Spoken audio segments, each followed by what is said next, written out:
ভাই আমাকে কটা টাকা দেন, কিছু কিনি খাবো। কয়টা টাকা দিব খাইতে? আপনাকে যে দেওয়ার মতো আমার কাছে কোনো টাকা নাই। যে কয় টাকা পারেন ওই কয় টাকা দেন, আমি সকাল থেকে কিছু খাইনি। বিশ্বাস করেন আমার কাছে কোনো টাকা নেই। ভাই আল্লাহর রাস্তে কয়টা টাকা দেন না, সকাল থেকে কিছু খাই নাই। আল্লাহর হস্তে বলে দিলেন তো ঠেকে।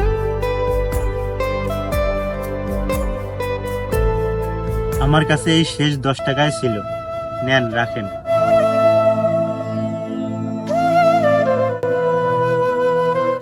দেখেন, আপনি যে আল্লাহর হস্তে বলছেন আমার কাছে ছিল, এই জন্য আমি দিতে পারছি। অন্যজনের কাছে তো নাও থাকতে পারে, ভুলেও আল্লাহর হস্তে বলিয়েন না। কারণ আল্লাহ তাআলা বলছে কেউ যদি আল্লাহর হস্তে চায় তাকে দিতেই হবে। আচ্ছা ভাই।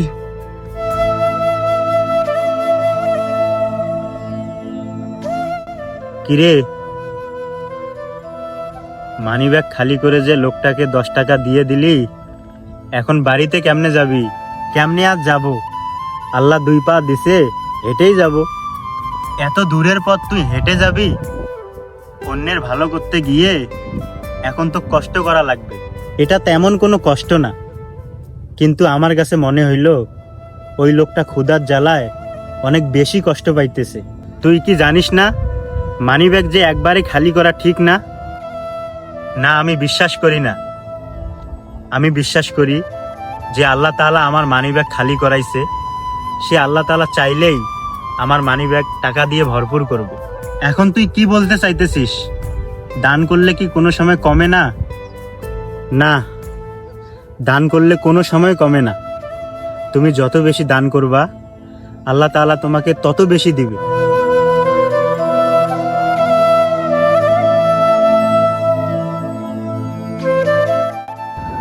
হঠাৎ করে মাথাটা চক্কর দিল কেন?